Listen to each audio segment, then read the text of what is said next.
네, 안녕하세요. 먼저 넥스트 유니콘이 이제 준비한 동행 프로그램에 합류하신 여러분들을 진심으로 환영합니다. 저는 넥스트 유니콘의 대표인 장재용이라고 합니다. 반갑습니다. 네, 감사합니다. 네, 그 일단 제 소개를 먼저 짧게 드리면요. 저는 지금 현재 넥스트 유니콘의 대표이사이고 현재 저희 법인은 7년 차 정도 됐습니다. 그래서 이제 저희가 넥스트 유니콘이라는 서비스를 운영을 한 지는 대략적으로 3년 반 정도 됐고요. 그리고 기본적으로 저희 커리어 시작은 기본적으로 리서치 회사의 이제 컨설팅 팀으로 시작을 했었어요. 그래서 대기업 컨설팅을 하다가 스타트업 업계로 넘어오고 운이 좋게 굉장히 있던 회사들이 다 투자 유치를 좀 크게 받는 경험들을 했습니다. 그래서 그 와중에 이제 제가 이제 새로 창업까지 하게 되고 저희 회사도 누적으로 90억 원 정도의 투자 유치를 지금까지 받았는데요. 제가 지금까지 경험을 한 투자 유치 케이스들만 해도 500억이 조금 상회하는 이제 과정이 있고 또 기본적으로 저희가 플랫폼을 운영하면서 그 IR 자료도 굉장히 많이 받게 되고 그리고 이제 투자를 이제 중개하는 입장에서 굉장히 많은 것들을 보고 배우면서 여러분들께 어떻게 하면 투자 유치에서 조금 더 앞서 나갈 수 있을까 이런 것들을 제가 좀 준비를 해서 오늘 공유를 드리고자 합니다. 네, 먼저 넥스트 유니콘 짧게 소개를 드리고 넘어가면 넥스트 유니콘은 기본적으로 투자자와 스타트업에 대한 정보와 네트워크를 서로 중개를 하는 서비스고요.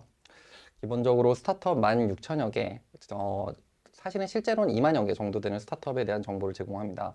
그리고 투자 기관은 1,200여 개가 지금 저희 서비스를 사용하고 있고요. 그리고 IR 자료를 주고받는 기능이 사실은 좀 특별한 피처인데 이 피처를 통해서 3만 1,000여 회 정도 IR 자료를 스타트업과 투자자들이 서로 요청을 하는 온라인 플랫폼 서비스라고 할 수 있습니다. 그리고 지금까지 저희 서비스를 통해서 이제 414개 스타트업들이 투자 유치에 성공을 했고요. 누적 금액은 6,730억 원에 해당됩니다. 그래서 사실 이 과정에서 저희도 어떤 스타트업들이 투자를 많이 받고 또 어떤 스타트업들이 좀 더 투자에 앞서 나갈 수 있을까 이런 것들을 사실 많이 배울 수 있었기 때문에 제 개인적인 경험과 함께 녹이면서 여러분들께 공유를 드리고자 합니다. 참고로 저도 이제 최근 3년 동안에 이제 제가 자문을 좀 많이 줄이고 저 이제 경영에 집중을 하는 케이스인데 자문 같은 경우는 제가 이제 스타트업들 시드 투자 때 이제 최고 기록은 한 120억 정도 이제 시드 투자 때 좀 도움을 드렸던 이제 경험이 있고요. 작게는 뭐 1억에서 5억 정도 되는 이제 회사들의 투자 유치들도 최근까지도 좀 두루두루 경험하면서 누적으로 500억 원 정도에 해당되는 금액들은 이제 저와 제 주변 사람들과 함께 좀 자문을 하면서 이뤄낸 경험이 있습니다.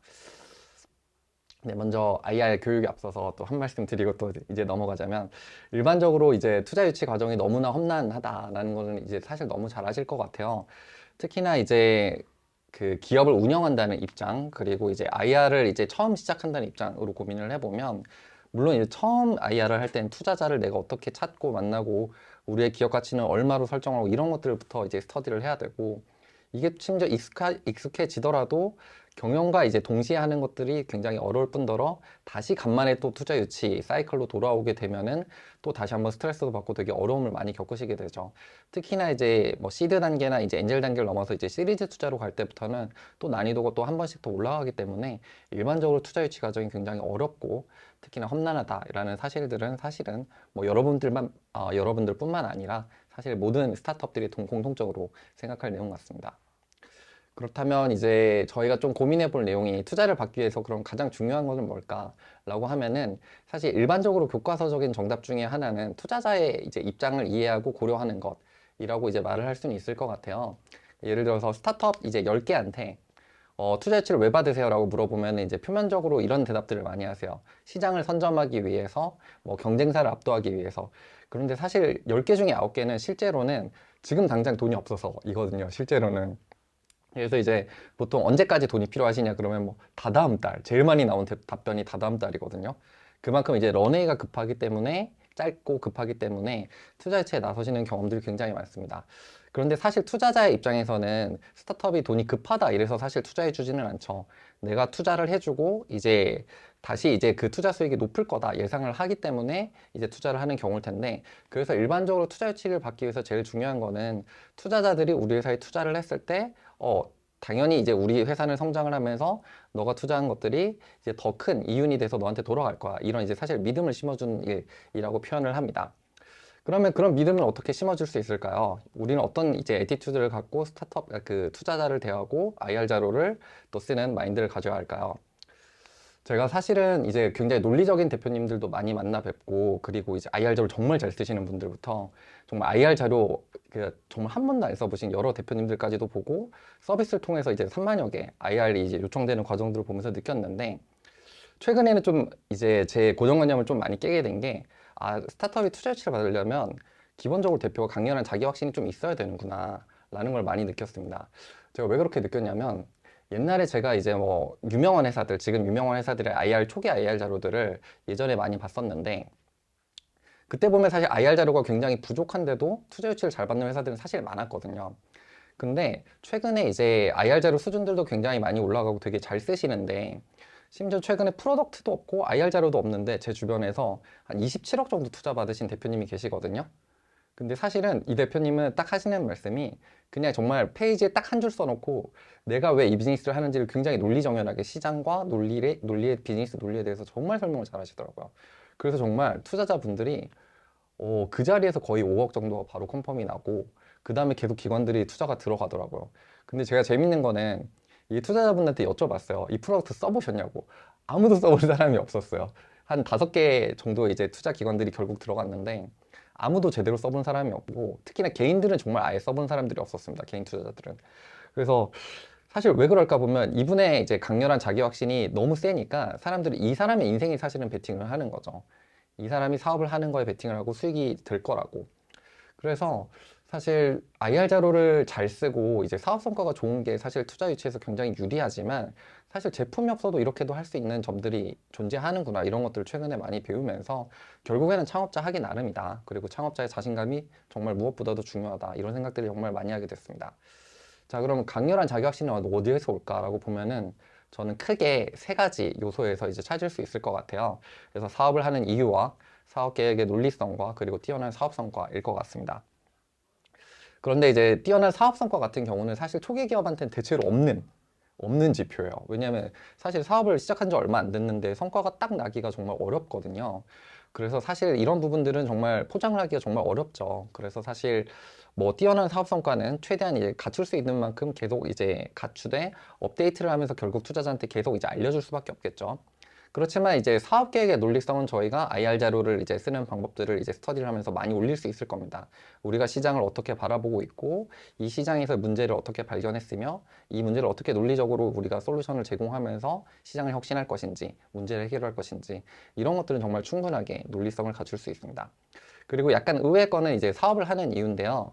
사업을 하는 이유가 명확하면은 사실은 투자자들이 굉장히 많이 끌리시더라고요. 특히나 이제 최근에는 이제 그 투자 약간 뭐 암흑기다 뭐 이런 말들도 나오면서, 뭐 빙하기다 이런 말들이 나오면서, 개인들이 투자하는 이제 개인 투자 조합들, 아니면 진짜 이제 개인 단위의 투자자인데 뭐 1억, 2억 정도를 쓰시는 분들을 시리즈 A 때쯤에도 막 투자를 이제 같이 받으시는 이런 액션들도 굉장히 스타트업들 사이에서 많이 나옵니다. 그런데 이제 이때 이제 그 스타트업 대표님들께서 가끔씩 이제 그런 분들이 계세요. 정말 이제 내가 사업을 하는 이유가 정말 명확하신 분들. 그러니까 정말 그 미션이 정말 명확하신 분들은 이거 한 줄 정말 설명 잘하면서 투자받는 경우들이 많은데, 한 예로 제 주변에서 치매 치료제 만드시는 분이 계시거든요. 근데 사실 이제 바이오 스타트업이다 보니까 그 투자자들이 이거는 임상 끝나고 다 잘 되기 전까지 투자하기 너무 어렵다, 이런 아이템이에요, 사실은. 그런데 이제 대표님도 그러면 굉장히 풀이 많이 죽죠. 투자자들 만날 때마다 계속 까이니까. 근데 이제 대표님이랑 계속 얘기를 해보면서 느꼈는데, 저는 이분이 정말 좋은 의도로 이걸 만들려고 하신다. 왜 그러냐면 치매가 2040년, 50년 정도 되면은 정말 뭐 극복이 되는 이런 이제 좋은 상황들이 올 수도 있겠지만, 만약에 이분이 하는 프로젝트가 성공을 해서 그 시기를 막 10년이나 20년 정도 앞으로 당길 수 있다면, 그동안의 치매 때문에 고통스러워하는 환자들이나 가족들이 사실은 구원받을 수 있죠, 사실은. 그래서 이런 명분으로 사업을 한다면 사실은 사업에 대한 명분이 굉장히 강한 거고, 이런 사람한테는 뭐 실패하더라도 투자할 만한 가치가 있다, 이런 생각들을 사실은 개인들은 적어도 하게 되죠. 뭐 아쉽게도 기관 투자자들 같은 경우는 남의 돈으로 이제 LP 돈으로 투자를 하는 거기 때문에 이런 명분 때문에 투자를 하는 것들이 사실 쉽지는 않을 겁니다. 하지만 이런 개인 투자자나 개인 투자 조합 같은 경우는 이런 논리와 명분 때문에 쉽게도 또 투자를 하시는 경험들도 최근에 많이 보게 된 것 같아요. 그래서 이렇게 사업을 하는 이유가 굉장히 미션이 좋고 명확하면 사실 또 투자를 받을 확률도 굉장히 올라간다. 이런 것들도 처음에 좀 발견할 수 있는 좋은 내용들일 것 같습니다. 자, 그래서 오늘 강의의 사실 진짜 목표는요, 사업을 하는 이유와 논리성, 뛰어난 사업 성과, 이런 것들을 여러분들이 정리하실 수 있도록 제가 도와드리고, 궁극적으로는 강렬한 자기 확신을 찾는 시작점으로 만드는 겁니다. 그래서 사실 뛰어난 사업 성과는 당연히 이제 우리가 사업을 하면서 갖추게 될 거지만, 이런 내용들을 어떻게 정리를 할 것인지, 그리고 우리가 시장을 어떻게 보고 재단을 해서 투자 포인트를 어떻게 찾고 제안을 할 것인지, 그리고 나는 이 사업을 왜 하고 이 사업이 왜 잘 될 수밖에 없는지, 이런 것들을 설명하는 이제 스킬풀한 부분들부터 이제 레이아웃을 짜는 이제 예시들까지도 제가 좀 천천히 공유를 드리고자 합니다. 네. 그리고 이제 제가 사실 그 강의가 이제 보통 3시간짜리 강의인데, 지금 1시간 반 안에 최대한 이제 엑기스를 설명드리기 위해서 내용을 조금 빨리 지금 말씀을 드리고 있어요. 그런데 이제 조금 그 이제 내용이 좀 빠르더라도 좀 잘 따라와 주시고, 그리고 제가 최대한 여러분들이 이해가 안 가거나 어렵거나, 그리고 추가적으로 만약에 우리 회사는 사실 이런 것들 때문에 좀 고민이다, 이런 부분들은 강의 이후에 다시 한번 또 설명드릴 수 있는 시간을 한번 또 잡아볼 테니까 일단은 본 강의에 좀 집중해 주시면 감사하겠습니다. 네, 먼저 이제 투자 시장에 대한 이해를 먼저 하고, 지금 이제 여러분들이 특히나 밸류에이션 어떻게 잡아야 되냐 이런 고민들도 있으셔서 이 부분을 먼저 짧게 짚고 넘어가도록 하겠습니다. 네, 글로벌 벤처 시장을 일단 먼저 잠깐 한번 보면요. 작년에 되게 안 좋았다고 그러잖아요. 2022년에. 그래서 보시면은 글로벌 시장도 35% 정도 떨어졌습니다, 실제로. 그래서 이제 작년에 한 500조 원 정도이고, 재작년이 한 800조가 조금 넘거든요. 환율이 제일 좋을 때는 막 880조 원 이렇게 됐었고. 근데 사실 여기서 이제 두 가지 포인트를 볼 수 있는데, 2020년에 비해서는 그래도 높거든요. 작년이 유달리 높은 거지, 투자 금액이. 사실 작년도 실제로 나쁘지는 않습니다. 역대 최고에서 사실 두 번째죠. 그래서 금액이 500조 원 전 세계에서 투자가 되고 있고, 이 금액들은 사실 굉장히 많다, 이렇게 생각하실 수 있습니다. 그리고 두 번째는 개수를 보시면, 개수는 1000개 정도밖에 안 떨어졌는데 투자 금액은 이제 사실은 굉장히 많이 떨어졌죠. 이 말인즉슨 투자 건수는 거의 떨어지지 않고 정말 많이 투자가 이루어졌다. 근데 금액이 떨어졌다는 거는 사실은 좀 큰 투자가 줄었다, 이런 것들을 좀 유추해 볼 수 있는 단서인 거죠. 그래서 이런 점들을 일단은 먼저 참고를 하실 수 있을 것 같고요. 그리고 좀 특색 있는 건 사실 아시아 스타트업의 투자 시장 점유율이 굉장히 높다는 점입니다. 그래서 글로벌 시장 내에서 개수로 따지면은 사실은 38%나 차지하고요. 그리고 이제 금액 비중으로 따지면 27% 정도를 차지합니다. 그래서 아시아가 사실 대륙별로 굉장히 핫한 지역이에요. 그런데 이제 그럼 이제 한국 시장은 어떤가라고 보면은, 이거 약간 의외인데, 그 스타트업 레시피 자료들 제가 이제 저희 쪽에서도 이제 그 트래킹을 하지만, 그 레시피에서 발표한 자료에 따르면은 그 작년과 재작년 기준이 이제 쭉 이렇게 보면서 이제 느끼는 건데, 11조 7천억에서 11조 1,400억으로 떨어진, 5%밖에 안 떨어진 이제 경우라고 이제 집계가 되고 있습니다.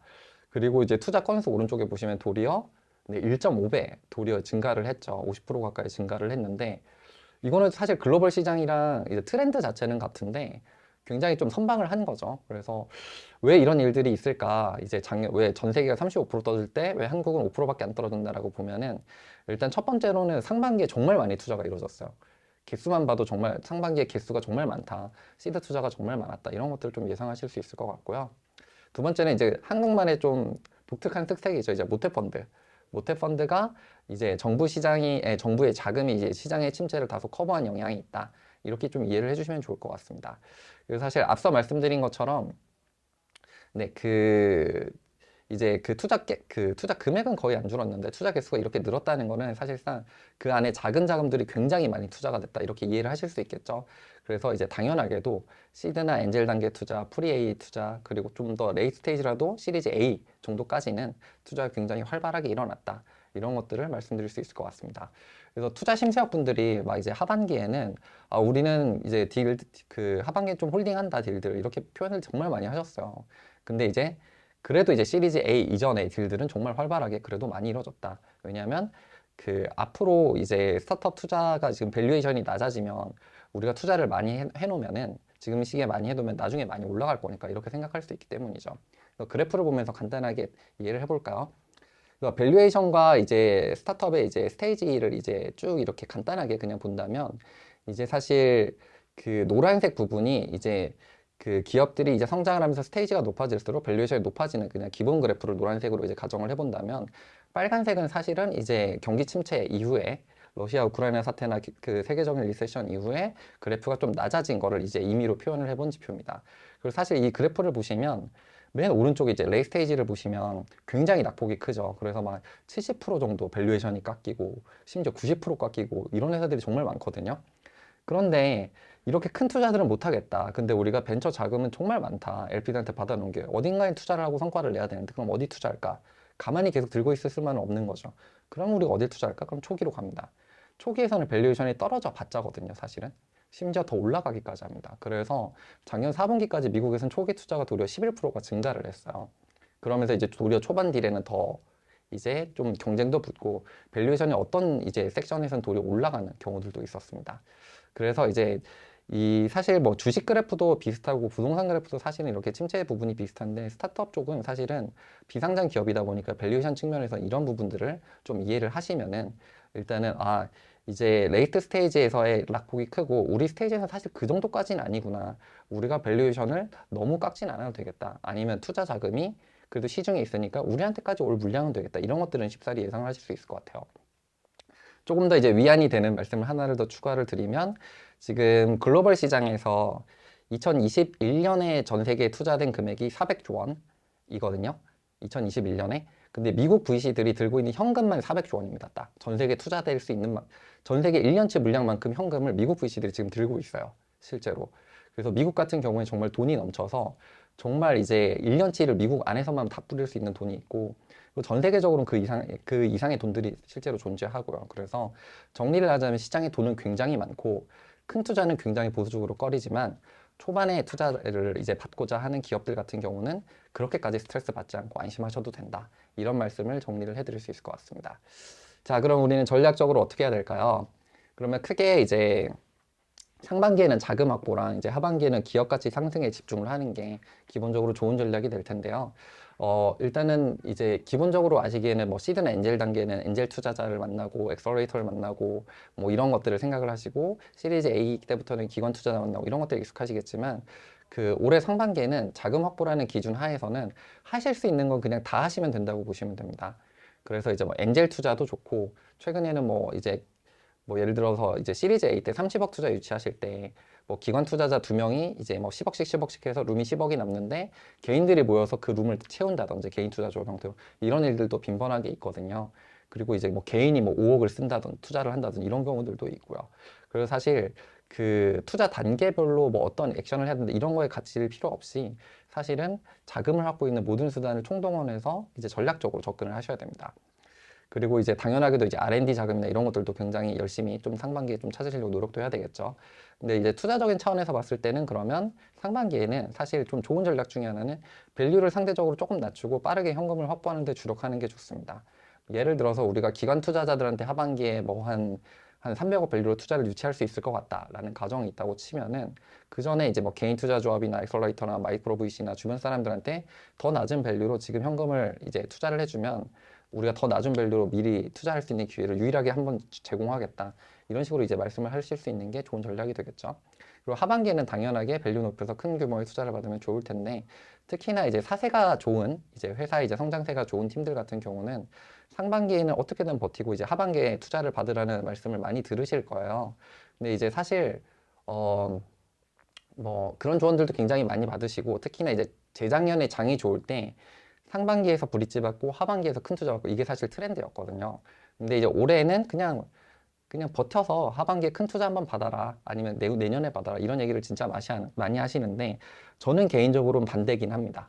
뭐냐면 그 기업 가치를 너무 높여서 한 번에 큰 투자 받으시는 욕심은 조금 버리라고 말씀을 드리고 싶어요. 그래서 실질적으로는 이렇게 세 가지 재무 전략을 생각을 하시면서 집중을 하시면 좋겠다 이렇게 좀 조언을 드릴 수 있을 것 같습니다. 그래서 일반적인 상식선으로 생각을 하지 마시고요. 도리어 이제 기업 현황에 맞는 좀 새로운 전략을 구축한다고 생각하시면 좋을 것 같아요.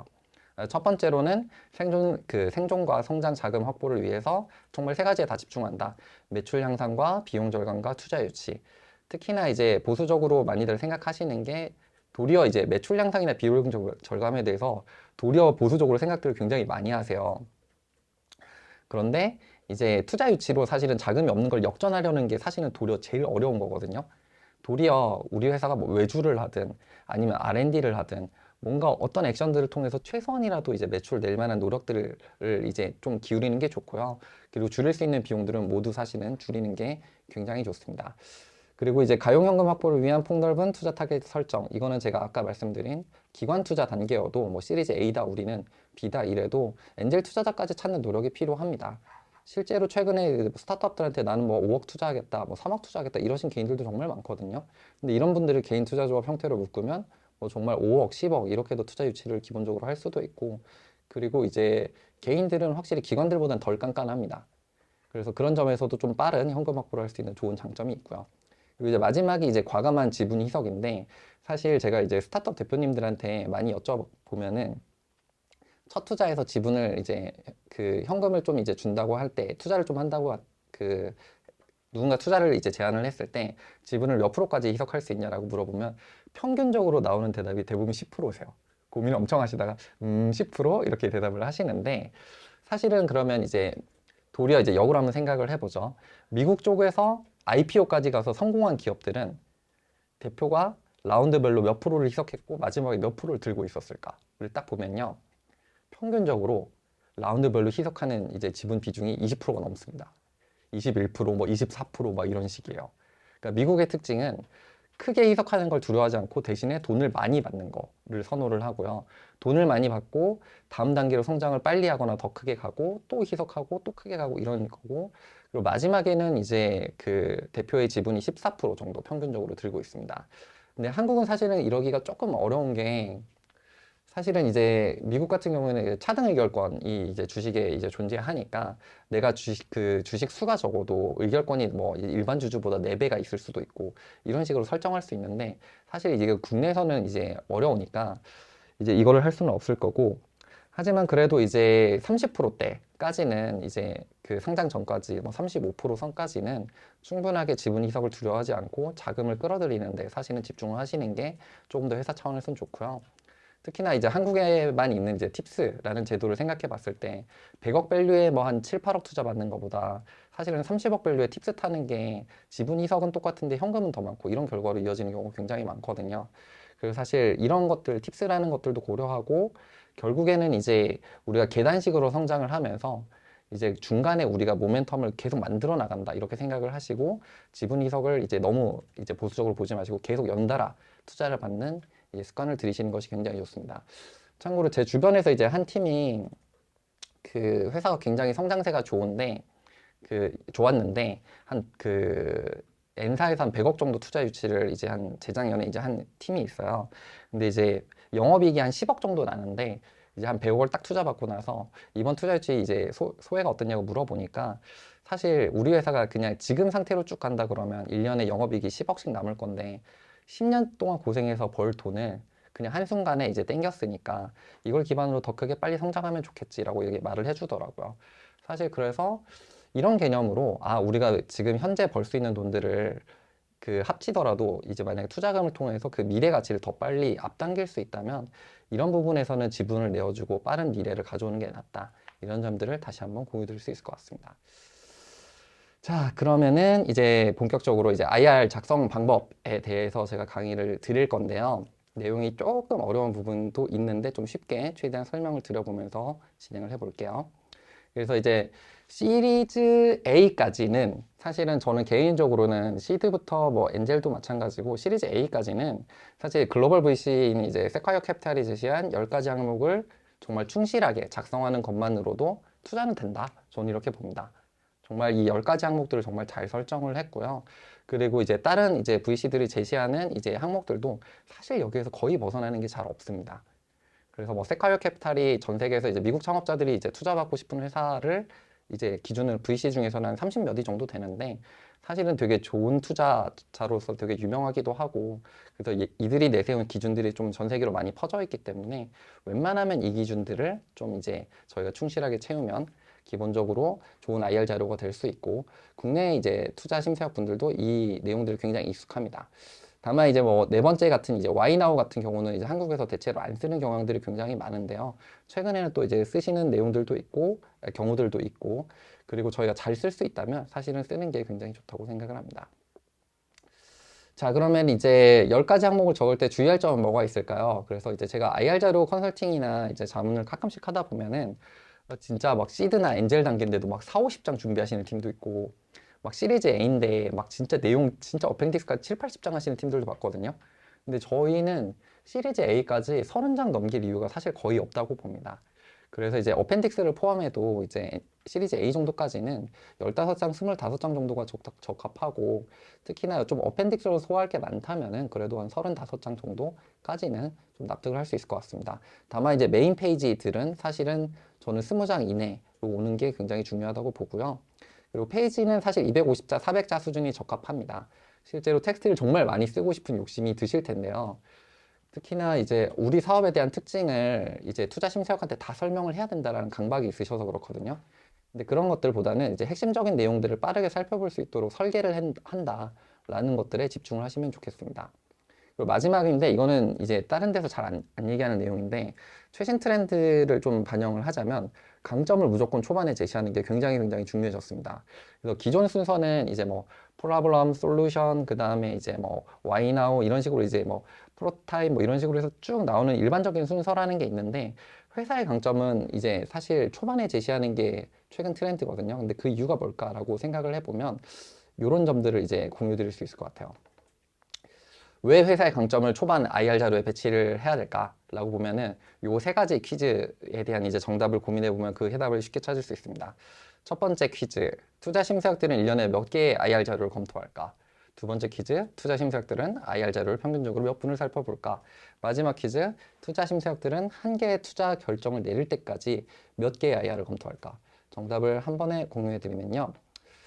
투자 심사역들을 1년에 적게는 진짜 2, 300개, 그리고 많게는 1000개 내외까지도 봅니다. 그리고 이제 엑셀러레이터들은 1년에 1000개에서 1500개 정도를 검토를 하시더라고요. 그래서 개인별로 봤을 땐 200개에서 정말 많게는 1000개까지도 보시는 이제 멤버들이 많습니다.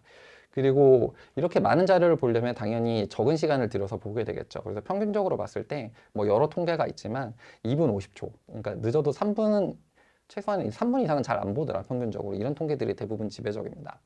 그리고 마지막으로 그럼 투자 심사학들은 한 개의 투자 결정을 내릴 때까지 몇 개의 IR 자료를 검토할까라고 보면 100개당 1.9개거든요.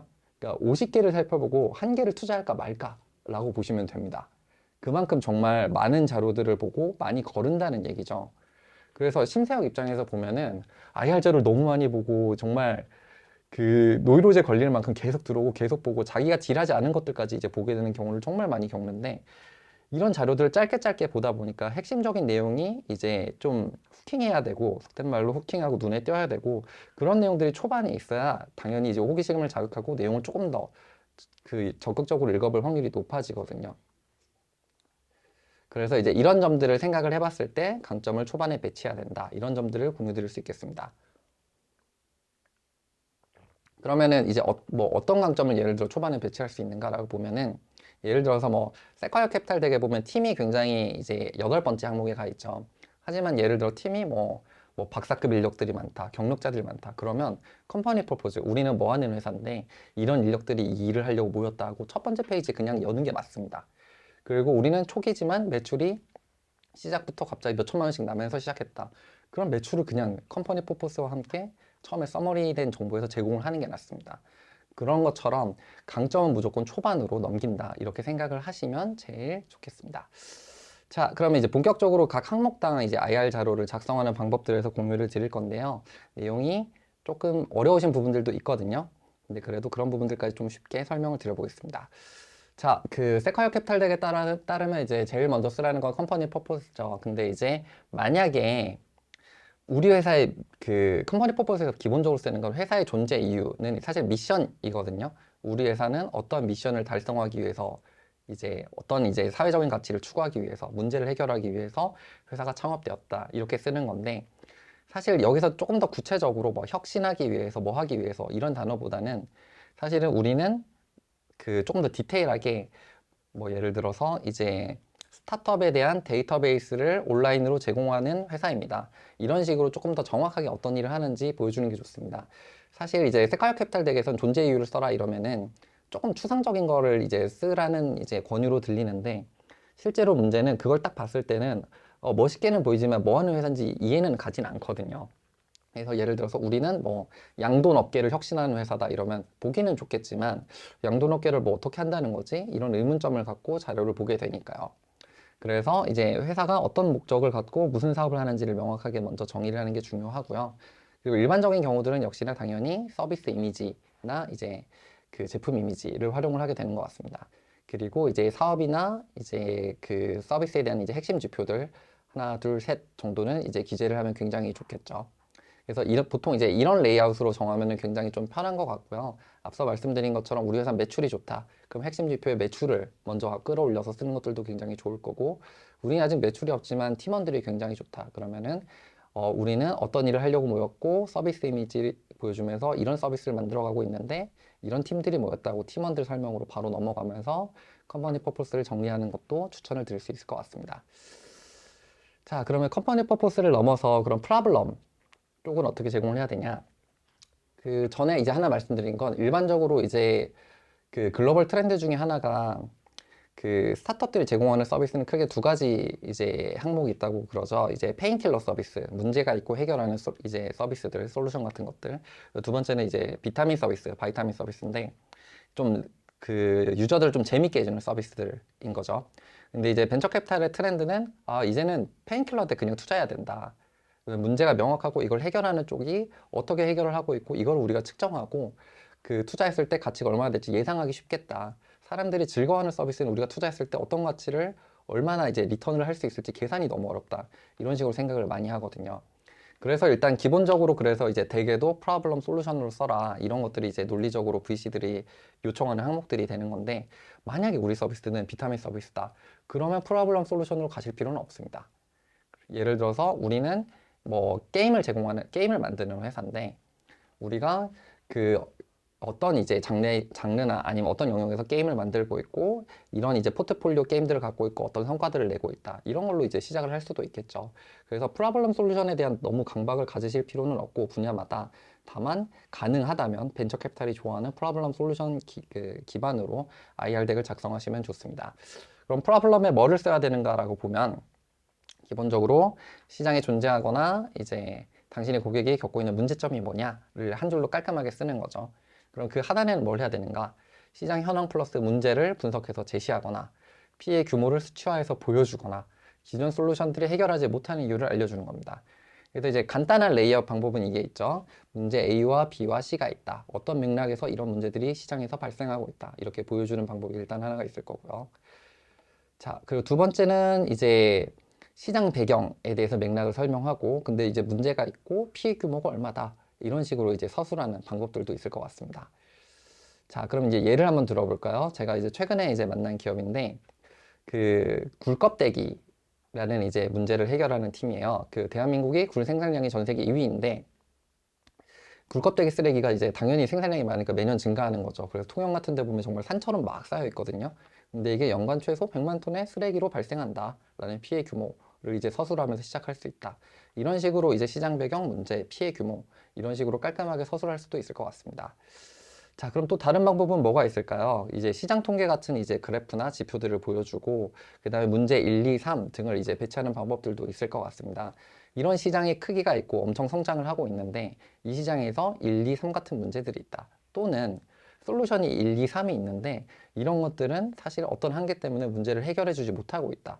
사실상 경쟁사를 좀 까는 내용이 될 수도 있죠. 이러면서 이제 내용을 좀 제시할 수도 있습니다.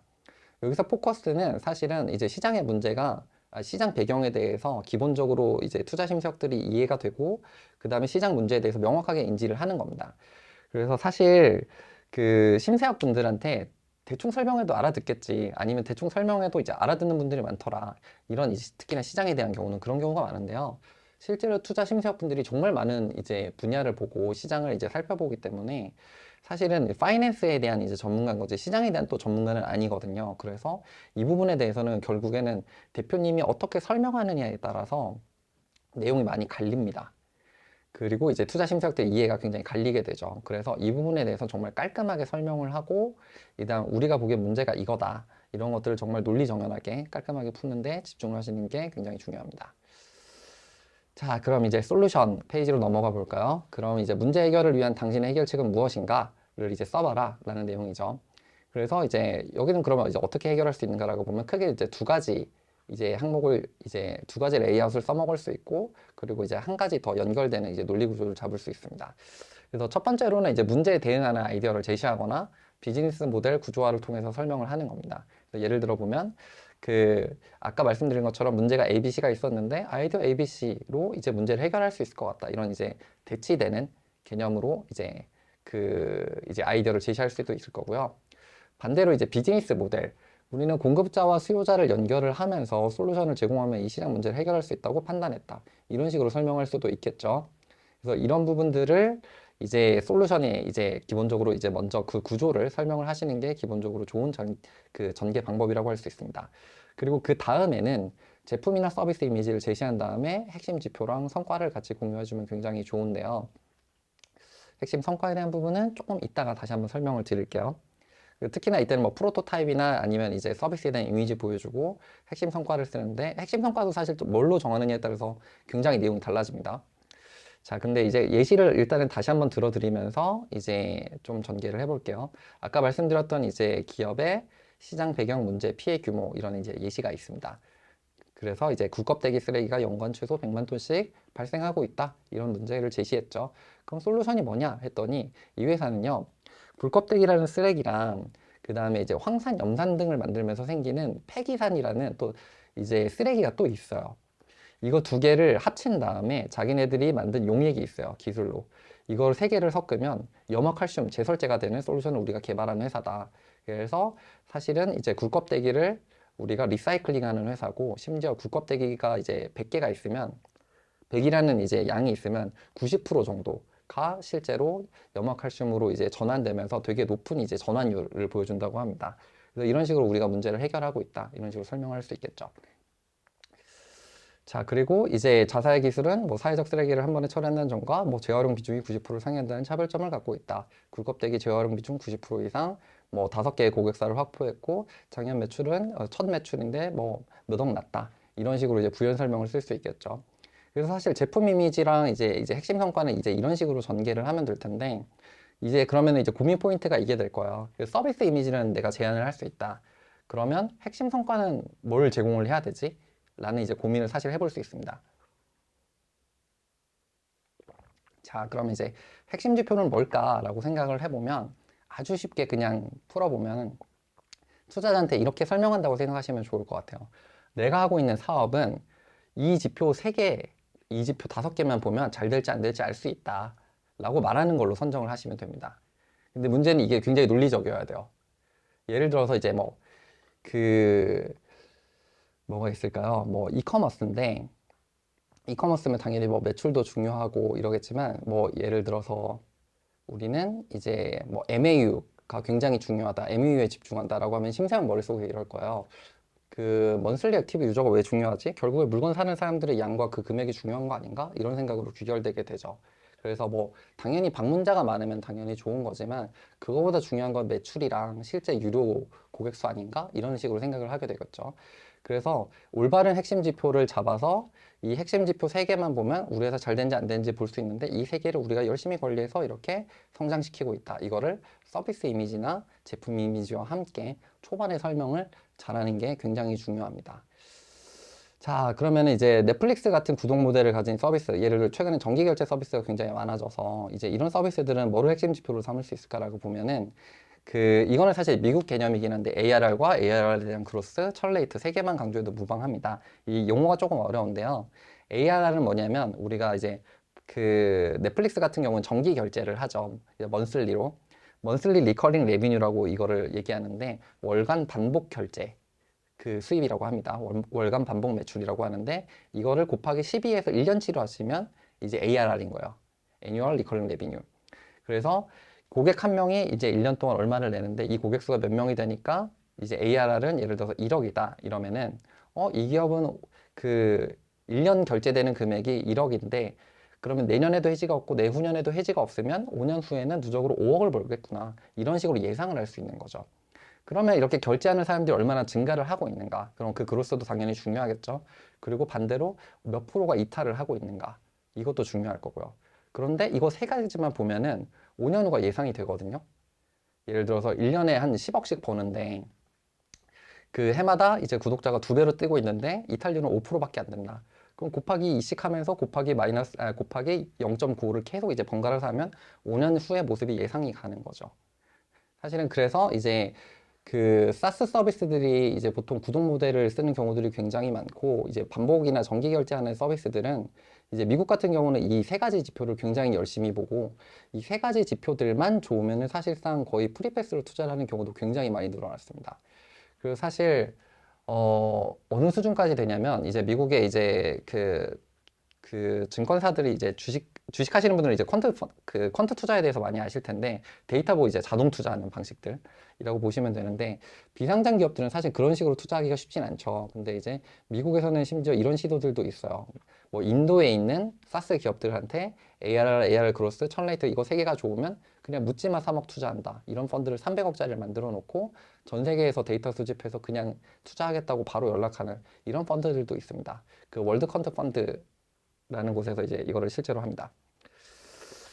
자, 그래서 어쨌든 중요한 거는 우리 회사에 맞는 이제 핵심 성과를, 이제 핵심 지표를 성과로 삼아서 이제 서비스 이미지와 함께 보여주면서, 아, 이거 세 개만 보시면 우리 서비스 잘 되는지 안 되는지 아실 수 있는데, 이거 세 개가 좋습니다. 이렇게 설명하는 게 초반에 굉장히 강력한 설득력을 갖는다. 이런 점들을 이해해 주시면 좋을 것 같습니다. 자, 그리고 한국에 없는, 잘 안 하는 내용 하나를 일단 공유를 하고 넘어가려고 하는데요. Why now? 최근에 많이들 쓰세요. 근데 이제 왜 지금인가? 당신의 사업이 왜 지금 시장에 꼭 필요한지, 또는 왜 잘 성장할 수 있는지에 대해서 서술하라 라고 하는 겁니다. 그럼 사실 이거를 쓰기가 되게 어렵거든요. 왜 시장에 당신 사업이 꼭 필요한지. 이거 사실 그냥 저희가 이제 어떤 부분에서 주장을 할 수 있는데, 사실 근거가 빈약한 경우가 굉장히 많거든요. 시장에서 사람들이 이런 걸 원할 것이라고 하는데, 원하면 왜 지표가 이거밖에 안 나요? 이런 이제 대답을 들을 수 있는 거죠.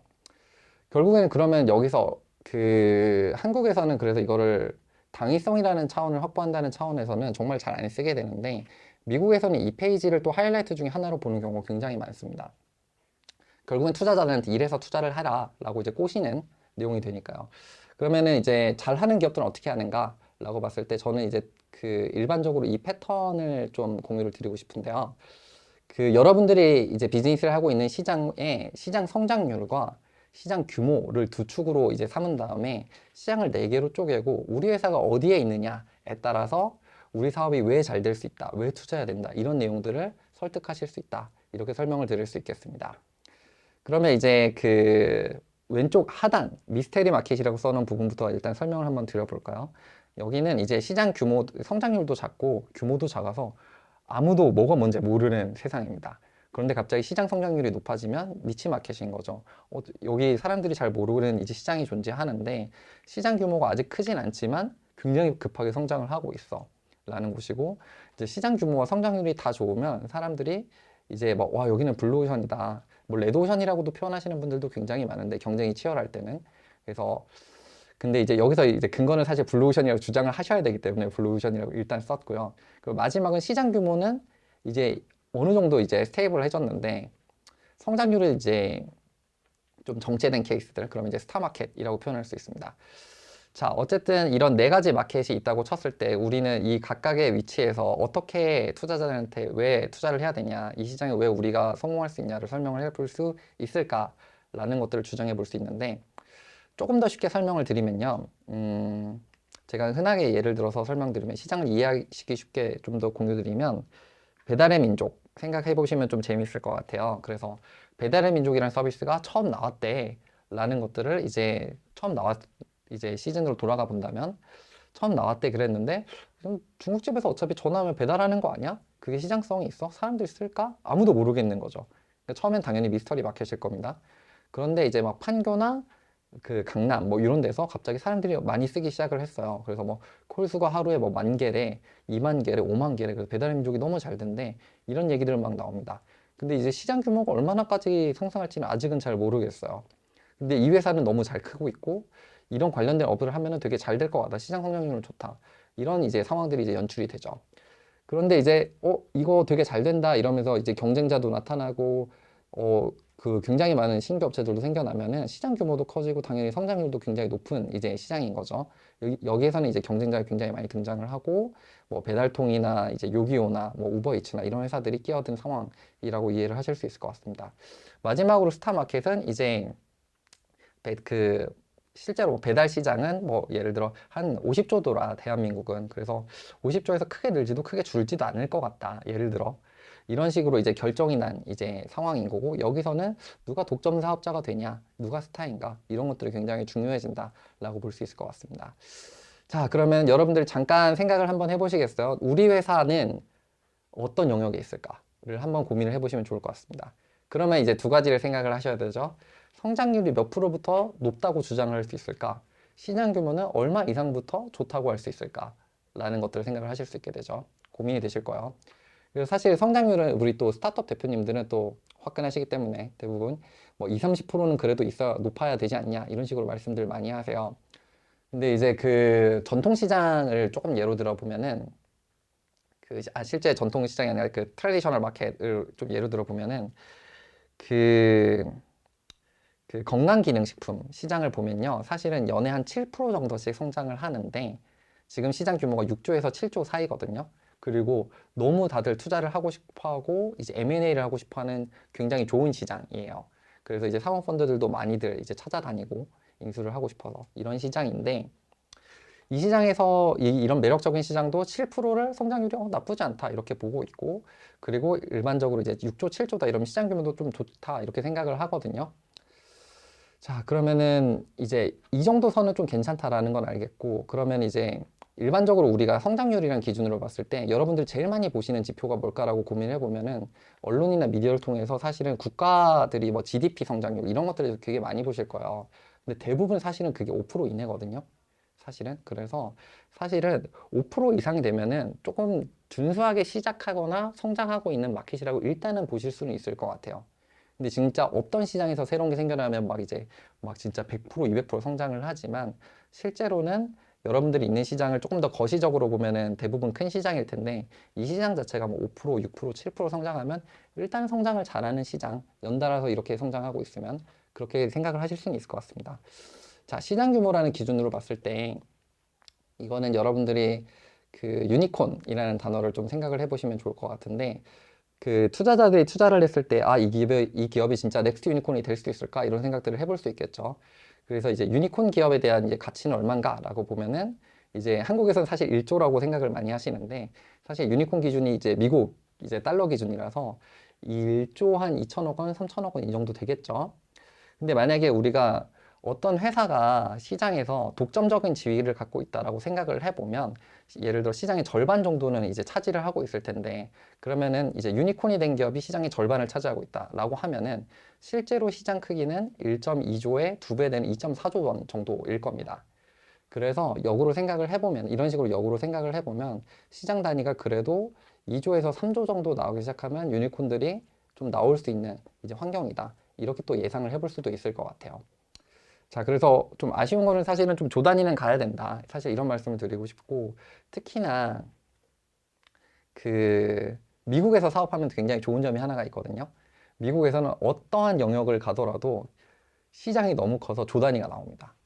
그래서 뭐 시장이 작다 이런 얘기는 안 나와요. 사실은 정말 잘 안 나오는데, 한국에서 이제 심사학분들이 제일 이제 민감하게 보는 건, 아, 이거 시장이 너무 작다, 이런 경우들이거든요. 그리고 실제로 막 몇 천억 시장, 몇 백억 시장 이런 경우에 정말 아이템이 좋은데도, 아니면 좀 섹시한데도 실망하시는 경우들도 되게 많아요. 이거 다 먹어봤자 몇 백억밖에 못 먹는다, 이런 식으로 생각하시는 경우들도 있죠. 그래서 이제 시장 규모라는 거는 그래도 조 단위를 가야 된다 라는 것들을 좀 이제 인지를 하시면 좋을 것 같고, 다시 한번 돌아와 보죠. 시장 성장률은 5% 이상이면 일단은 좀 준수하게 시작할 수 있는 최소 수치는 된다. 시장 규모는 예를 들어서 뭐 1.2조 이상이면 그래도 일단은 그 시장이 작아도 뭐 2조 정도 되면은 뭐 유니콘이 나올 수 있고, 이 정도는 예상은 할 수는 있겠다, 이렇게 보면은 여러분들이 지금 있는 시장은 어디인가, 내 비즈니스 시장, 이걸 한번 10초 정도 잠깐 고민을 해보세요. 자, 아까 말씀드렸던 이제 와이나우 페이지에서 다시 시작을 해볼게요. 그래서 여러분들이 이제 시장에서 내가 어디 있다, 성장률과 시장 규모 사이에서 이쯤에 있다, 이런 것들은 인지가 되셨을 것 같은데, 그러면 이제 우리 회사가 성장률이 좋은데 아직 시장 규모를 좀 가늠하기 어려운 영역에 있다. 그러면 당연히 이런 시장의 매력에 기대는 게 굉장히 좋습니다. 특히나 빨리 선점할 수 있다. 이런 점들이 중요할 거고요. 아까 말씀드렸던 이제 블루오션이라고 제가 이제 얘기하는 영역은 성장률도 되게 좋고 규모도 엄청 큰 거죠. 그리고 경쟁사도 많아요. 그러면 사실 투자자들은 여기를 레드오션이라고 많이들 얘기를 합니다. 근데 하지만 저희는 투자를 받아야 되니까 블루오션이라고 주장을 해야죠. 자, 그러면 실제로 이제 시장을 어떻게 이해를 하면 좋은가라고 보면은 경쟁사가 많을 때 제가 아까 그 말씀드린 게 이 개인적인 경험이었는데 제가 미국에서 우버를 진짜 많이 타고 돌아다니고 미국 이제 우버가 한 10조 정도 밸류 찍었을 때 아, 진짜 미국은 우버 천하가 되겠구나 이렇게 생각을 했거든요. 그래서 그 당시에 2등 기업이 이제 리프트라는 회사가 있습니다. 그래서 리프트가 우버보다 잘하는 것도 없고 우버가 너무 잘하니까 아, 이제 끝났겠다 경쟁은 이랬는데 갑자기 어느 날 투자자들이 리프트에 떼돈을 갑자기 투자를 하더라고요. 그래서 저는 속으로 솔직히 투자자들이 미쳤구나. 사실은 그렇게 생각을 정말 많이 했어요. 왜 2등 기업한테 이렇게 많이 투자하지 이랬는데 더 웃긴 거는 그 당시에 이제 뭐 그 뉴욕에서는 그 자동차를 이제 카풀로 이제 우버처럼 우버 같은 건데 카풀로 하는 이제 기업들도 있었고 자동차를 버스처럼 이제 정류장에 맞춰서 운행을 하니까 타고 그 비용을 내라 이런 이제 서비스들도 존재를 했거든요. 3등, 4등, 5등 업체들까지 다 투자를 받는 거야. 우버 말고 다른 업체들이. 그래서 아니 미국 투자자들은 생각이 없나? 왜 저러지? 이 생각을 그 당시에는 정말 많이 했어. 저는 이제 스타트업 대표로 이제 미국에 가 있었으니까. 근데 이제 가만히 생각을 해보면 이제 나중에 그 중에 일부는 심지어 IR 자료를 보게 됐는데 이 사람들은 우버랑 이제 일단 기본적으로 그 이제 그 택시 시장을 이제 대체하는 모빌리티 시장에 대한 이제 시장의 성장률과 규모에 대해서 일단 엄청 강조를 해요. IR자로 보면은 시장이 너무 크다, 너무 폭발적으로 성장한다. 그래서 여러 업체들이 난립해도 아직까지 우리 그 업체들을 다 합쳐도 예를 들어서 100조 시장인데 우리가 지금 경쟁자들이 먹은 게 1조밖에 안 된다. 이런 식으로 이제 시장에 대한 매력을 어필을 먼저 하고요. 두 번째는 이제 차별화 포인트로 우리가 다른 애들이랑 다른 이 시장을 먼저 선점할 수 있다는 걸 굉장히 강조를 합니다. 그래서 뭐 카풀 시장을 우리가 먼저 선점할 수 있다. 아니면 이제 버스 정류장처럼 가는 이런 서비스를 통해서 일부 지역은 우리가 먼저 선점할 수 있다. 이러다 보면은 뭐 당연히 인수 제한도 올 것이다. 이런 식으로 이제 생각을 할 수 있게 되는 거죠. 그래서 사실은 레드오션이라고 말하는 영역을 블루오션으로 바꿔서 투자 유치에 성공을 대부분 합니다. 그래서 실제로 여러분들 생각해 보시면 많은 배달 앱 서비스들이 있었지만 대부분 다 투자는 받았거든요. 그리고 인수합병도 막 되고. 그래서 사실 시장 자체에서 이런 매력을 포인트를 많이 좀 끄집어내시는 게 굉장히 중요하고요. 특히나 뭐 예를 들어 차별화 포인트는 뭐 우리 이런 점에서 강점이 있다. 이 시장은 우리가 먹을 수 있다. 이런 식으로 주장을 하는 거죠. 그리고 이제 뭐 예를 들어 제가 최근에 또 이제 그 잠깐 자문했던 이제 회사인데 그, 그 사무실에 이제 스낵이나 이제 음료나 이런 거 이제 오피스 간식 이제 해주시는 회사인데 사실 여기서 경쟁사가 굉장히 유명한 회사가 한 회사가 계시거든요. 그래서 어디 투자 유치를 좀 하려고 돌아다녀 보면은 아, 경쟁사가 너무 잘하잖아요. 이렇게 얘기를 한대요. 근데 이제 그러면 이제 논리가 없는 거죠, 이분은. 근데 이제 그러면 이 시장이 어딘가라고 봤을 때 니치 마켓이나 블루오션이라고 저는 일단은 이제 예상을 했는데 일단 시장 조사를 해보니까 국내 이제 그 여기 타겟은 최소한 이제 30명 이상 있는 법인들이거든요, 오피스들. 근데 이제 국내에 이제 그런 이제 기업들이 7만 개 정도 있고 그런 근로자들이 700만 명 정도 있어요. 그래서 700만 명한테 이제 보통 이제 인당 3만 원씩 과금을 하거든요. 그리고 이제 12개월로 과금을 하면은 대략적으로 2.8조 정도 시장이 나옵니다. 대략적으로. 그래서 시장이 굉장히 큰데 경쟁사 지금 매출 얼마 하고 있죠? 하고 작년에 봤더니 100억인 거예요. 오케이, 이거네요. 시장이 이렇게 큰데 성장률도 좋은데 경쟁사는 아직 100억밖에 못 먹었고 아직 시장은 초기 단계입니다. 지금 저희한테 투자를 해주시면 저희가 시장을 선점할 기회가 생기고요. 플러스로 저는 배달의 민족 출신이라서 물건 제품 엄청 싸게 갖고 올 수 있는 강점이 있습니다. 이런 식으로 차별화 포인트를 잡아서 실제 투자 유치에 나서라고 좀 조언을 드렸죠. 자, 그리고 이제 마지막 스타마켓인데 이건 굉장히 좀 고통스럽습니다, 솔직히. 왜냐하면 마케팅으로 큰 시장을 독점할 기회가 존재한다. 경쟁사를 압도하겠다. 이런 주장을 하셔야 되는데 정말 한 명만 살아남는 라스트맨 스탠딩이라는 이제 표현이 잘 어울리는 시장입니다. 근데 여기서는 정말 마케팅하게 돈 주세요. 저희가 이제 커스터머 애퀴지션 코스트, 고객 획득 비용이 어느 정도인데 LTV, 이제 고객이 우리한테 평생 낼 돈은 이 정도 되고요. 이걸 비중으로 봤을 때 유닛 이코노믹스가 나온다. 그래서 이제 우리가 얼마 들이면 고객 몇 명 데려오고 얼마 이윤이 나니까 마케팅을 해서 시장을 쫙 선점해 버리겠다. 이 논리로 이제 승부를 보는 영역입니다. 이제 그럼 이제 마지막 설명 이제 미스터리 마켓인데 여기는 사업성을 좀 고민하셔야 돼요. 만약에 시장이 성장도 안 하는데 시장 규모도 작다. 이러면 사실은 이제 흔히 이제 벤처 캐피탈에서 말하는 시장이 너무 작다라고 생각되는 영역이거든요. 또 이 케이스는 정말로 이제 투자 유치를 받고 싶어서 포장을 잘하거나 스킬풀하게 넘어가는 경우들도 있겠지만 조금 더 고민을 해보실 필요는 있습니다. 자, 그래서 좀 정리를 해보면요. 와이나우는 다시 한번 말씀드리지만 한국에선 잘 안 쓰는데 사실 미국에선 도리어 투자자를 설득하는 하이라이트 페이지 중에 하나거든요.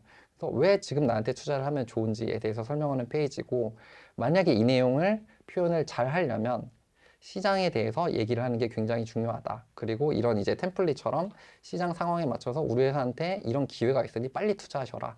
이런 식으로 어필하는 게 좋다라는 점을 공유 드릴 수 있을 것 같습니다.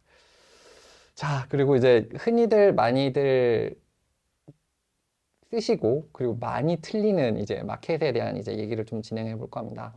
이제 그 오늘 이제 들어오신 분들은 탐삼섬 많이들 알고 계실 텐데 시장 규모를 이런 식으로 이제 추산해서 쓴다라는 개념 자체는 많이들 알고 계실 거예요. 그래서 사실 탐은 안 어렵습니다. 확실히 다 이제 잘 맞게 하시는데 내가 있는 시장의 전체 시장, 포괄적인 시장에 대한 이제 사실은 데이터베이스를 갖고 와서 이제 그 자료를 쓰면 되죠. 예를 들어 뭐 대한민국 부동산 시장, 뭐 이제 헬스케어 시장 이런 것들은 대부분 리포트가 있으니까요. 뭐 15조 시장 이런 식으로. 근데 문제는 셈과 썸의 문제입니다. 사실은. 근데 이제 썸을 구하고 그 다음에 사실 셈을 구할 수 있으니까 썸에 대한 얘기를 좀 해볼 건데요. 여기서 사실은 잘못 잡으시는 경우들이 굉장히 많아요. 그래서 일단은 썸에 대한 정의를 일단 다시 한번 생각을 해보면 현재 우리가 이제 점유를 하겠다는 목표로 잡는 이제 시장이자 현재 비즈니스 모델을 우리가 적용을 해봤더니 이 타겟군들한테 이 정도는 우리가 시장 크기가 있다는 걸 확인했다. 이런 이제 시장 규모를 증명하는 지표라고 생각을 하시면 됩니다. 근데 사실 썸을 지표를 찾기가 너무너무 어렵거든요. 사실은. 왜냐하면 리서치에도 안 나와요. 대부분 여러분들이 하시는 비즈니스 모델이 대부분 이제 대중적이지 않고 특화된 니치한 이제 그 마켓에서 보통 시작을 많이 하시기 때문에 한 예를 들어보면 코로나 이전으로 저희가 돌아간다고 가정을 해보죠. 코로나 이전에 갑자기 코로나 빵 터지고 나서 갑자기 이제 헬스장을 못 가게 되니까 홈 트레이닝 시장이 갑자기 크겠구나 이런 생각을 할 수 있죠. 근데 이게 시장이 존재할까라고 리서치를 해보면 규모나 이런 것들이 나오지 않을 거예요. 근데 만약 내가 이 비즈니스를 하고 싶어. 그런데 이제 투자도 받고 싶어. 그럼 이걸 어떻게든 설명을 해야 되는 거죠. 탐은 아마 나올 겁니다. 이제 국민 건강을 위해서 이제 실제 시장 전체에서 돈이 얼마가 도는지 이런 것들은 찾으면 나오는데 썸과 쌈은 사실은 없죠. 그러면 이런 것들을 어떻게 추산할 수 있을까? 이런 것들을 한번 살펴보도록 하죠. 자, 그 전에 제가 이제 여러분들이 특정 숫자를 트래킹하고 추정하는 방법에 대해서 먼저 가이드를 한번 드리고 시작을 하고자 합니다. 그래서 흔히들 이제 구글 면접 볼 때 이런 이제 면접 내용들이 있거든요. 버스 안에 골프공이 몇 개가 들어갈까요? 이런 질문들을 하는 경우들이 있어요. 근데 그거를 다 넣어본 다음에 개수를 외워서 오는 면접자는 아마 없을 거거든요. 그리고 심사위원도 그걸 원하지 않고요. 그러면 이 질문을 왜 물어볼까라고 보면은 이 사람은 얼마나 논리적으로 무언가를 추정하는가 그 능력치를 보고 싶은 거죠. 자, 이게 왜 중요하냐면 여러분들이 이제 갖고 있는 비즈니스는 사실 미지의 영역이고 여기선 시장 지표도 없어요. 그러면 대표가 이 시장을 어떻게 보고 있고 여기서 논리적으로 추산하면서 비즈니스를 할 건가 이게 투자자한테 굉장히 중요하단 말이죠. 그러면 이 추정 능력을 어떻게 우리가 가질 수 있을까? 우리는 어떻게 이제 지표를 잡을 수 있을까? 이거는 사실 흔히들 말하는 이제 컨설팅 회사들이 이제 입사 시험 때 많이 보는 이제 추정 문제들 이런 걸 통해서 사실은 학습할 수 있습니다. 그래서 아까 말씀드린 이제 구글 면접 내용도 한 건데 제일 이제 여러분들이 좀 추산하기 좋은 예로 서울특별시에 중국집이 몇 개나 있을까? 질문을 잠깐 드려볼게요. 자, 그러면은 머릿속으로 한번 이제 여러 가지 추정을 해보세요. 내가 서울 시내에 중국집이 몇 개가 있을지 어떻게 추정할 수 있을까? 잠깐 10초 정도 시간을 드려볼게요. 아, 인터넷 못 쓴다고 가정합니다.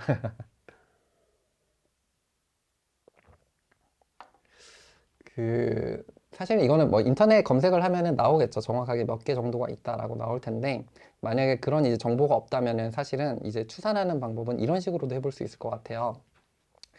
예를 들어 면접관이 그렇게 물어봤다. 서울 시내 중국집이 몇 개 있습니까? 라고 하면은, 아, 제가 사는 아파트에서는 한 대략적으로 이제 뭐 600세대가 사는데, 그 가구당 이제 한 3명, 4명 사시는 것 같으니까 편의상 3.3명으로 이제 제한을 해서 이제 저희가 한 2천여 명, 저희 동네 2천여 명 사는 집이 그 아파트 단지가 있다고 가정을 해보겠습니다. 근데 저희 집은 이제 경쟁이 심해서인지 뭐 중국집이 딱 하나밖에 없더라고요. 그래서 2천 명 대비해서 중국집이 하나가 있더라. 그러면 이제 서울 시내 인구수로 한번 우리가 계산을 해보자. 서울 시내 1,000만 명이 있으니까 2천 명 대비 한 개니까 1,000만 대비 몇 개일까? 라고 생각을 해보면 서울 시내 중국집이 몇 개 있을 것 같다. 이렇게 이제 면접관한테 얘기할 수 있겠죠. 계산이 빠르신 분들은 계산하셨을 것 같아요. 그래서 정답은 네, 5천 개. 맞나? 네, 5천 개입니다. 그래서 실제로 제가 이게 아마 5천 개라고 이런 식으로 추산을 한다면 이게 사실 뭐 5천 개에서 뭐 오차 범위가 있더라도 사실은 이런 추산하는 능력을 보고 싶은 거지 이게 딱 정답이냐 아니냐에 좀 포커스를 맞추지는 않을 거예요. 근데 이제 제가 실제로 이제 뒤져보니까 4,770여 개라고 하더라고요. 그러니까 사실 근사치인 거죠. 이런 식으로 기본적으로 여러분들이 추정할 수 있는 능력을 갖추시면은 시장에서 와, 우리 고객이 몇 명이고 전체 이제 이 사람들의 객단가는 얼마고 이 시장 정도 규모가 나오겠네. 이런 것들을 이제 추산하는 게 너무 쉬워지는 거예요. 그래서 이런 식으로 탑다운으로 계산하는 방법이 아니라 바텀업으로 역산하는 방법들이 굉장히 익숙해지시면 시장에 대해서는 여러분들이 리더가 될 수 있습니다. 이 정보를 이제 리딩할 수 있는. 자, 그럼 아까 제가 가장 어렵다고 이제 말했던 이제 문제 중에 하나로 한번 돌아보죠. 홈 트레이닝을 집에서 받는 사람들에게 방문 트레이너를 보내는 비즈니스 모델의 SOM, 썸을 어떻게 구할 수 있을까? 이제 코로나 때, 이제 헬스장을 못 가니까 트레이너를 집으로 보내주면 되겠다. 그래서 트레이너를 보내주고 트레이너들 한 5만 원 정도 받을 거니까 뭐 이제 한 8만 원 정도로 해서 우리가 한 3만 원 정도 먹고 5만 원 이 사람을 주면 될 것 같고 8만 원 정도 이제 매출이 나는 이제 한 명당 서비스고 뭐 이런 식으로 할 수 있겠다. 이런 아이디어가 생긴 거죠. 요런 거는 예를 들어서 서울 시내에서 우리가 제공하면은 한 1년 단위로 보면은 한 전체 매출이나 시장 규모가 어느 정도 나올까? 이런 거를 어떻게 계산하면 좋을까요? 이것도 한 대략적으로 한 10초 정도 잠깐 시간 드릴 테니까 잠깐 생각을 해보세요.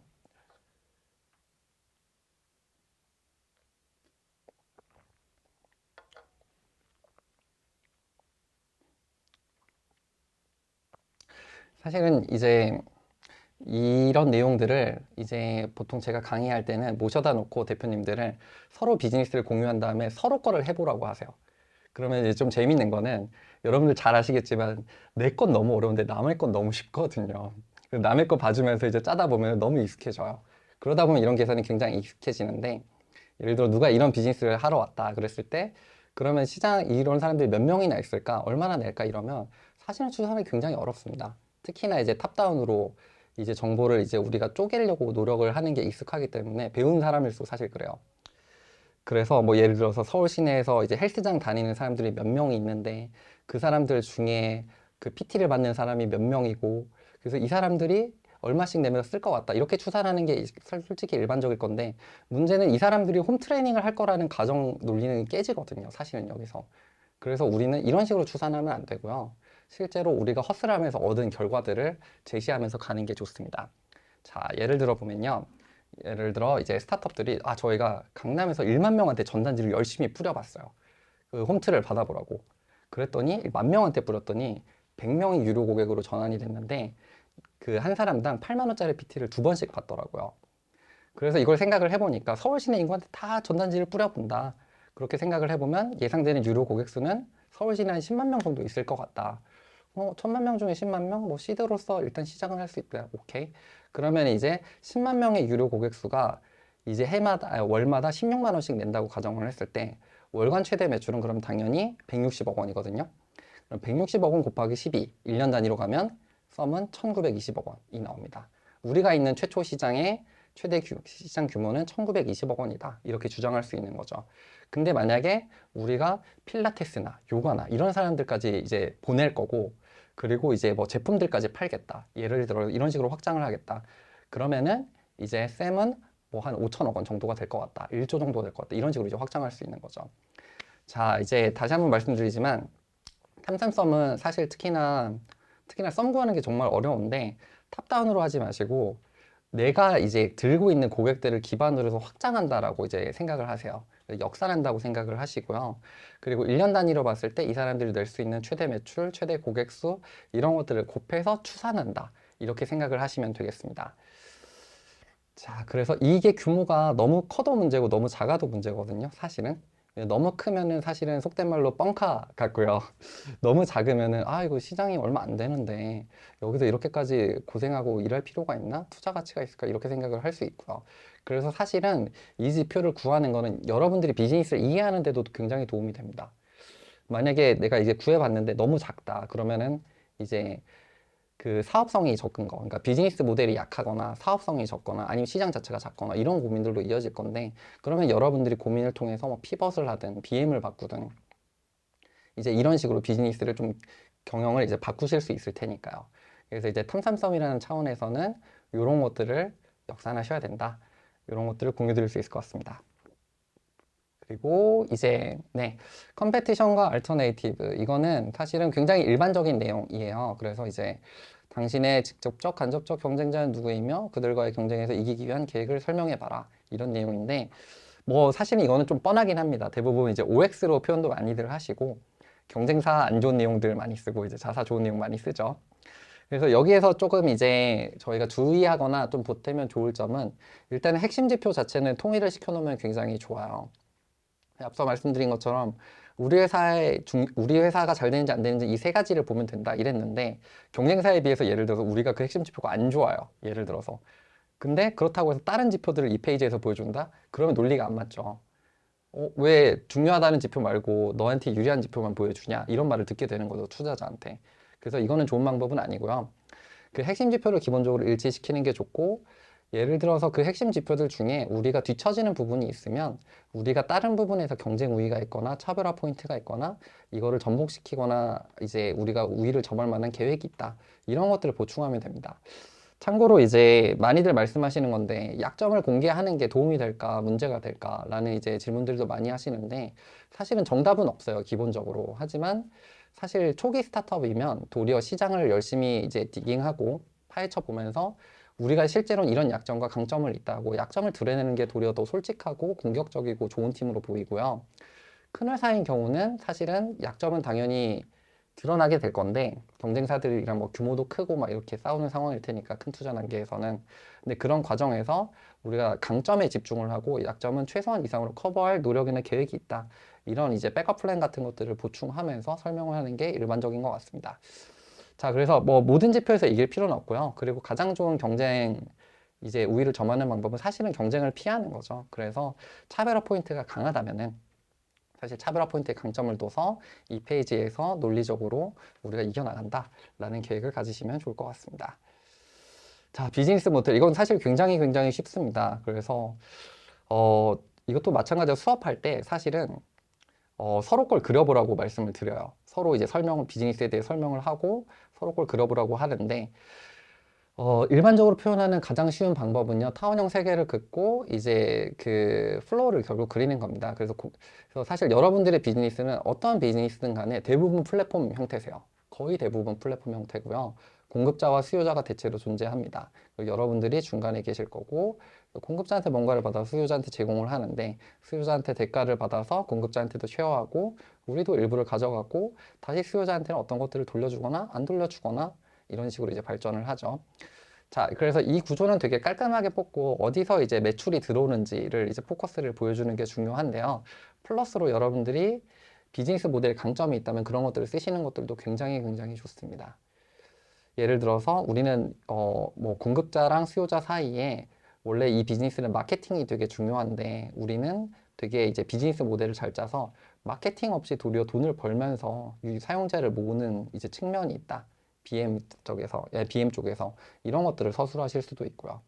그래서 이렇듯이 좀 비즈니스 모델 강점을, 제가 시간이 조금 짧아서 이 부분들은 좀 이제 강화하실 수 있는 방법들은 이제 회사마다 이제 일단 깔끔하게 비즈니스 모델 표현하는 걸 먼저 첫 번째 과제로 삼으시고, 그 다음에 이제 좀 특성에 맞춰서 서술하실 수 있는 게 있다면은 밑에 서술하시면 좋을 것 같습니다.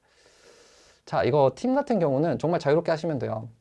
그래서 앞서 말씀드린 건데, 경력이나 경험, 전문성, 학력 등의 강점이 있는 경우는 그냥 컴퍼니 퍼포즈 첫 페이지로 그냥 가세요. 앞서 말씀드린 것처럼 팀의 강점이 있으시면. 아니면은 반대로 미션의 강점이 있다. 우리는 이제 되게 업을 하는 이제 강한 이제 좀 강렬한 이유가 있다. 뭐 치매 치료제를 만들기 위해서 뭐 암 치료제를 만든다. 아니면 친환경 시대를 빨리 열기 위해서 한다. 이러면은 사실은 이제 미션에 대한 내용 다음에 오는 것도 굉장히 좋습니다. 그래서 사실 팀 다음에 파이낸스랑 그 다음에 비전인데 비전을 얘기하고 팀을 마지막에 표현하는 것도 굉장히 좋은 방법이에요. 그러니까 예를 들어서 우리는 이제 뭐 친환경 전기차를 만드는 회사라고 치면 저희는 진짜 전기차를 만들어서 친환경 시대를 정말 10년 앞당기고 싶다. 그런 멋진 명분으로 일을 하는 회사다. 그리고 이런 일을 하는 멤버는 바로 우리다. 하고 이런 식으로 연속성 있게 표현을 하시는 겁니다. 그래서 다시 한번 말씀드리지만 강점은 초반으로 가고요. 순서에 너무 얽매이지는 마세요. 네. 그래서 어쨌든 팀적인 부분들은 좀 자유롭게 그래도 푸실 수 있는 여유는 있을 거고요. 파이낸스 같은 경우는 회사의 재정 및 향후 3년 또는 이제 5년 수익 모델을 제시를 하는 겁니다. 그리고 이제 어떤 맥락으로 아래와 같이 예상하는지 서술하는데 사실은 이제 흔히들 말하는 J자 커브를 그리게 되는데 너무 잘 예상을 하시겠지만 심리학분들이 이 페이지를 정말 잘 안 믿어요. 이렇게 돈 번다고 하면서 이제 잘 안 믿으시는데 이제 이 페이지를 그럼 잘 구성하려면 어떻게 해야 되냐 보면 당연히 이제 엑셀과 우리가 친해져야 되겠죠. 첫 번째로 엑셀로 이제 우리가 매출과 비용에 대한 이제 지금까지 해온 것들 트랜잭션을 이제 구축을 하고 예상 시나리오를 변수로 넣어서 이 그래프가 어떻게 성장할 것인가를 일단은 엑셀에서 한번 만들어 봐야 되겠죠. 그 다음에 그 내용을 그대로 이 페이지로 올려와서 그래프로 바꾼 다음에 사실은 그 이 그래프를 클릭하거나 밑에 이제 뭐 이제 출처처럼 이제 표시를 해서 그걸 클릭했을 때 구글 드라이브에 그 엑셀 파일로 로딩을 할 수 있도록 연결해 두는 게 굉장히 좋습니다. 그래서 심사역들이 만약에 성의 있는 분들이면 그 링크를 눌러보고 아 여기는 매출 추산을 이렇게 하고 있구나. 비용을 어떻게 쓰고 있구나. 이 비용을 줄이면 순이익이 올라가 있구나. 이런 것들을 해보시는 분들도 계세요. 그러면 도리어 되게 성의도 있고 되게 좋은 투자자인 거죠, 사실은. 그래서 그런 것들을 감안했을 때 보통 이제 데이터룸이라고 최근에 많이 표현을 합니다. 그런 것들을 이제 데이터룸 안에 이제 엑셀 지표를 넣으면 좋고요. 이거는 이제 저희 회사의 지표를 약간씩 이제 변화를 줘서 한 건데 저희 회사가 크게 5가지에서 수익이 나는데 이런 부분에서 각각 매출 포션이 어떻게 날 것 같다 이런 것들을 이제 정리한 거고 저희 회사 같은 경우는 사실은 좀 텀이 그래도 이제 연차가 저희가 이제 7년차 법인이라서 지금까지 매출 나는 것들 그리고 서비스가 어떻게 해서 확장하고 성장할지에 대해서도 어느 정도 가이드가 사실 나와 있어요. 그래서 저희는 좀 이제 그걸 기반으로 해서 이렇게 매출 추산을 잡는데 보통 일반적으로 초기 기업이거나 비즈니스 모델이 적용된 지 좀 초반이시면은 사실은 3년이나 5년치 잡기도 너무 어렵습니다. 저희는 뭐 거의 지금 10년치를 잡아놨지만 그래서 이제 이 부분에서 고민은 많으실 건데 사실은 이제 너무 부담 갖지 마시고 기본적으로 이제 매출 추산을 해본 팀이나 아니면 우리가 기본적으로 매출이랑 비용을 이제 트래킹하는 페이지에서 그냥 논리적으로 전개를 최대한 해본다. 이렇게 생각하시면 좋을 것 같습니다.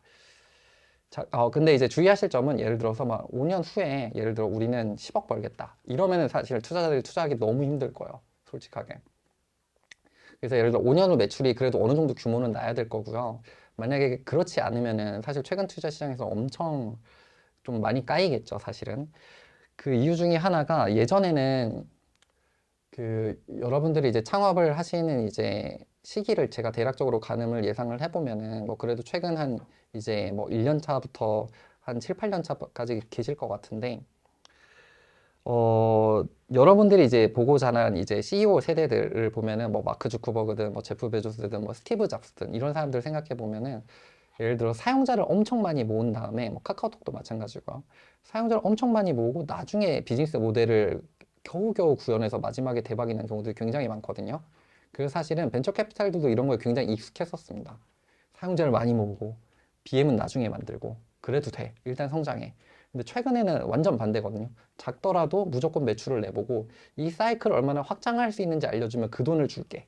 라는 게 요새 트렌드이기 때문에 사실은 이제 이런 파이낸스 페이지를 여러분들이 구성하기 너무 어렵지만 어쨌든 이제 눈물을 머금고 매출을 그래도 이 사이클, 한 사이클을 돌려서 매출이 낮고 이걸 이렇게 확장하면 이 정도 난다. 라는 것들은 이제 좀 면밀하게 보여주려고 노력을 하셔야 됩니다. 자, 그리고 비전 같은 경우는 그냥 이제 만약 모든 게 잘 될 경우 향후 5년 내에 뭐를 이룰 수 있는지 설명해라 라고 하면은 일반적으로는 사실은 이 페이지 예시 말고 그, 그 내용 있죠. 그 마일스톤. 이제 구글에서 마일스톤이라고 검색하시면 이제 뭐 1년 단위로 우리가 어떤 이제 이거 사업적인 성과가 있거나 이제 어떤 사업적인 확장을 할 거다, 매출은 얼마가 된다, 이런 것들을 이제 표로 보여주거나 그림으로 보여주는 아마 예시들이 있을 거예요. 그래서 그런 것들을 참고하셔도 좋고요. 사실 이제 뭐 넥스트 유니콘 같은 거 그냥 예시로 제가 그냥 간단하게 막 표현을 해본 건데, 왼쪽에 이제 그림이 있고 2028년에 우리는 스타트업 정보와 이제 투자 솔루션의 아시아에서 가장 큰 회사가 되겠다, 연매출 1000억 달성하겠다, 28년에 IPO 하겠다, 이런 식으로 이제 5년 후에 우리가 뭐 한다라는 내용들을 제시를 하면 된다, 이렇게 생각을 하시면 될 것 같습니다. 그래서 당연하게도 중요한 거는 멋있어야 돼요. 이 페이지는 기본적으로 우리가 바잉도 되고, 투자자를 봤을 때 얘네가 이렇게 멋있는 걸 얘기하는데 이렇게 될 수 있을까? 근데 잘은 모르겠지만 이렇게 될 수 있는 애들인데 내가 놓쳐서 투자를 못하면 내가 좀 나중에 후회할 것 같은 이 생각이 들어야 되기는 합니다. 투자자들이 제일 무서워하는 게 내가 투자 놓쳤는데 그 회사 잘 되는 거거든요, 사실은. 그래서 그게 정말 오랫동안 머릿속으로 붙잡기 때문에 이 페이지에서 우린 정말 끝내주는 회사 만들 거니까 여기에 너가 투자 못하면 너가 손해야, 이런 마인드로 정말 멋있게 표현하시고 자신 있게 마무리를 짓는 게 굉장히 중요할 것 같습니다. 자, 그래서 지금 딱 시간이 제가 저한테 주어진 이제 1시간 반에 대해서 이제 딱 맞췄는데요.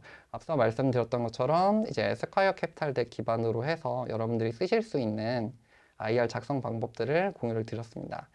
그래서 이제 주의사항 다시 한번 공유드리면, 페이지 정말 많이 줄이시고 내용 많이 줄이세요. 너무 많이 쓰지 않아도 됩니다. 저희 회사 100억까지 봤는데 30장 넘어간 적 한 번도 없어요, 정말로.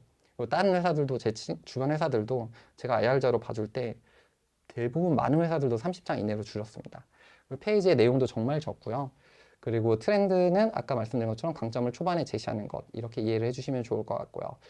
그래서 IR 자료 기본적으로 쓰신 분들은 어떻게 하시면 되냐면, 세콰이어 캐피탈 덱처럼 제가 이제 이 자료를 드릴 텐데, 이 자료에 보시면은 이제 컴퍼니 퍼포스 있고 이제 이 굵은 글씨를 이제 수정하시면서 아니면 이 부분을 쓰시면서 일단 러프하게 내용만 작성하시고요. 레이아웃이나 이런 것도 신경 쓰지 마세요. 그래서 컴퍼니 퍼포스 보고 이 내용은 이걸 채워야지 하고 한 줄 채우시고, 그 다음에 프로블럼 페이지 보고 우리가 시장의 문제는 이걸로 정의해야지 라고 한 줄 바로 쓰시고, 그리고 마찬가지로 솔루션도 문제를 해결하기 위해서 우리는 이런 솔루션을 제공을 하고 있어, 이렇게 한 줄을 쓰시고, 이런 식으로 한 줄 한 줄 한 줄 일단 다 쓰신 다음에 밑에 들어가는 부연 설명 내용들을 그냥 텍스트로 적어 보시고, 그 다음에 레이아웃 아이디어에 제가 이제 드린 내용이랑 맞춰 보면서 우리는 이렇게 제시하면 좋을 것 같아, 이런 것들을 이제 찾아가시면 될 것 같습니다. 자, 그래서 이제 내용들을 만약에 다 정리를 하시면 그 다음에는 어떻게 하시냐면, 다 내용들을 쓰고 레이아웃까지 정하면 그 다음에 스토리를 맞춰서 순서를 바꿔보세요. 강점을 최대한 앞으로 끌어올 수 없을까, 이런 것들을 고민을 하시고요. 그리고 정말 중요한 내용은 컴퍼니 퍼포스에 요약해서 한 번 더 공유한다, 이렇게 생각하시고 내용을 올리시고요. 그런 식으로 이제 정리를 하시고, 항상 중요한 거는 처음과 마지막은 항상 강렬한 인상을 남길 수 있도록 좀 그 회사 자랑도 좀 쿨하고 멋있게 좀 하시는 것들을 좀 권장을 많이 드릴 수 있을 것 같습니다. 네, 제가 정말 3시간짜리 내용을 1시간 반 안에 하느라고 너무 정신없고 빠르게 설명을 드렸는데, 제가 자료도 공유 드리고 아마 기회가 된다면 이제 그 팀별로 제가 뭐 멘토링이나 코칭이나 이런 것들을 시간이 되는 한 추가적으로 팀에게 말씀드려서 제공할 수 있는 이제 요소들이 있는지 한번 알아볼게요. 그래서 대표님들께서 지금 비즈니스 현황이 각각 다르실 거기 때문에 그 현황에 맞춰서 또 덱을 발전시킬 수 있도록 제가 조금이라도 도움을 드리려고 노력을 할 거고요. 그리고 플러스로 저희가 또 이 시간 이후에 완성된 IR 덱, 그리고 이제 발전되는 IR 덱을 어떻게든 투자자들한테 많이 제공을 하면서 여러분들 실제로 투자 유치를 받으실 수 있도록 또 프로그램이 많이 준비되어 있으니까 또 열심히 참여하셔서 꼭 투자 유치라는 성과를 저희와 함께 얻어내셨으면 좋겠습니다. 네, 그러면은 저는 여기서 발표를 마치겠습니다. 지금까지 넥스트 유니콘 대표 장재용이었습니다. 감사합니다. 감사합니다.